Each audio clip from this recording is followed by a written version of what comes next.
Berdasarkan tabel normal PP plotnya ini,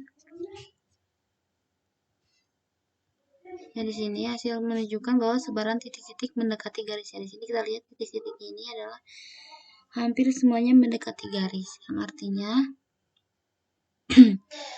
sehingga asumsi normalitas terpenuhi ya, karena di sini kita lihat titik-titiknya hampir mendekati si garisnya, berarti asumsi normalitas si variabel penjual ini adalah normalitas, normal atau normal. Kemudian selanjutnya ada kasus yang kedua.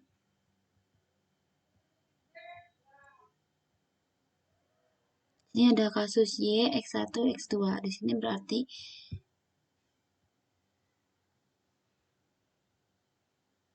di sini kayak seperti tadi, di sini Y ini sebagai variabel dependen, X1 sebagai variabel independen, X2 sebagai variabel independen. Jadi di sini ada dua variabel independen dengan variabel dependennya 1.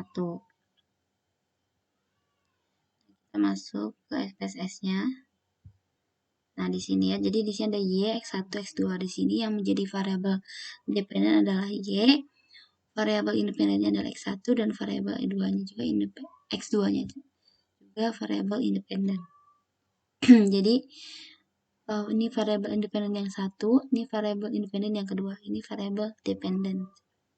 Kita klik analyze, kemudian ke regresi, ke linear. Kita masukkan Y-nya sebagai dependen dan X1, X2-nya ini sebagai independen ya. Kemudian kita pilih statistik, kita checklistnya seperti tadi, estimate, model fit, kemudian collinearity diagnostik, Durbin Watson juga kita checklist, kemudian continue, kemudian kita pilih plot, yang z-prat ini kita masuk ke X, z-recit ini ke Y ya. Kemudian normal probability plotnya kita checklist, kemudian continue. Optionnya kita pilih di sini pakai tabel yang 0, ini kan awalnya 0,5, kita misalkan ingin 0,01, pilih 0,01, checklist include constant in equation-nya, kemudian continue, kemudian klik OK.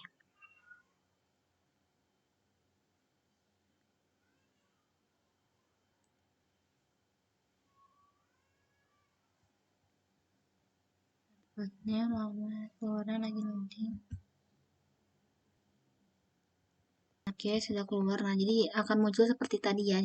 Jadi ada tabel model summary yang kayak tadi. Ada nilai R-nya, R square-nya, Durbin Watson-nya.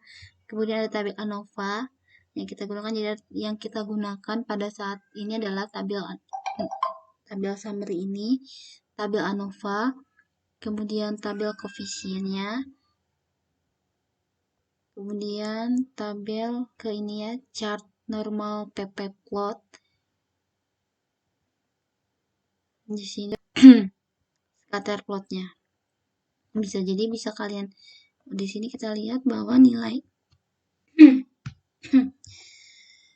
normal plotnya ini sangat ada yang jauh dengan titik-titiknya ini sini, ada yang jauh dengan garis, ada yang dekat ya, berarti ini tidak, kita asumsikan tidak normal ya, karena ini sangat tidak, sebarannya tidak rata juga, dan tidak ada yang jauh, ada yang jauh nih di bagian sini jauh dengan garis, terlalu jauh gitu.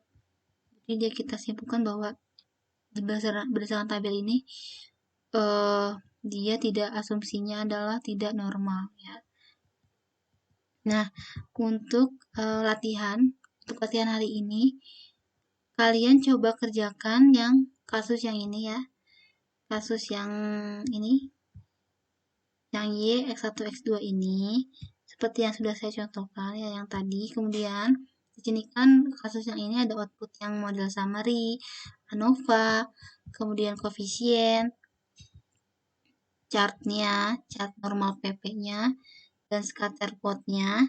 Itu kalian jelaskan atau interpretasikan seperti yang telah saya jelaskan sebelumnya. Jadi menggunakan output yang linear berganda tadi, kalian jelaskan model summary-nya, kemudian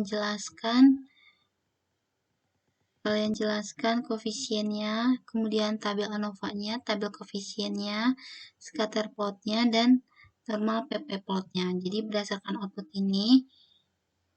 yang kedua ini, kalian jelaskan interpretasinya sesuai dengan yang sudah saya jelaskan. Jangan lupa untuk tabel yang Durbin Watson ini gunakan 0,01 ya, masih sama. Jadi kalian untuk menentukan nilai DL dan DU-nya itu pakai tabel yang ini ya. Tadi kan berarti di soal ini ada N-nya 20, berarti N-nya 20, kemudian variabel independennya ada 2 ya, ada X1 dan X2, berarti K-nya 2. Jadi N-nya 20, K-nya 2. Ya, berarti di sini berarti N-nya 20, K-nya 2. Jadi untuk Durbin Watson yang kedua ini, pilihnya yang ini, yang 0,862 dan 1,270. Seperti itu ya. Jadi untuk menentukan Durbin nilai DL dan DU-nya, kalian lihat tabel ini. Jadi untuk latihan hari ini, kalian interpretasikan output dari kasus yang ini ya.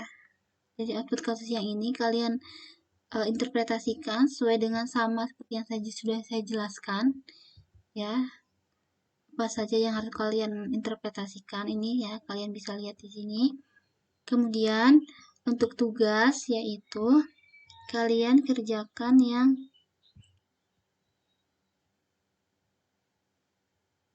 di sini ada soal ya. Di sini ada soal nomor 2. Nah, untuk tugasnya kalian kerjakan soal nomor 2 ini. Di sini ada nilai A, B, dan C. Ada soal A, B, C. Di sini kalian abaikan saja. Jadi untuk tugas ini, di soal nomor 2 ini, kalian gunakan ininya saja nih, datanya dan soal ininya. Kalian buat di SPSS seperti yang sudah saya contohkan sebelumnya. Jadi kalian cari nilai tabel koefisiennya, tabel summary-nya, tabel ANOVA-nya, scatter plot-nya, nilai PP plot-nya, kemudian diinterpretasikan. Jadi untuk tugasnya menggunakan soal ini, kalian cari tabel summary-nya, pokoknya yang sudah saya contohkan. Jadi berdasarkan soal nomor 2 itu, kalian interpretasikan seperti ini ya. Model summary, ANOVA, koefisien, scatter plot, dan nomor PP plotnya seperti itu. Nilai alfa yang digunakan, nilai alfanya 0,01 saja. Jadi kalau untuk latihan, itu adalah kasus yang atas ya, yang sebelumnya, kalian interpretasikan outputnya. Kemudian kalau untuk tugas itu adalah soal nomor 2 ya. Sampai sini, apabila ada yang masih kurang paham, bisa kalian tanyakan saja. Bisa kalian tanyakan, kemudian jangan lupa dikerjakan latihan dan tugasnya ya. Untuk latihannya harus dikumpulkan hari ini juga. Sedangkan untuk tugasnya itu 1 minggu waktunya ya. Jangan lupa untuk latihan adalah yang soal yang ini ya. Kalau yang tugas soal yang nomor 2. Mungkin untuk praktikum hari ini saya cukupkan saja. Wassalamualaikum warahmatullahi wabarakatuh.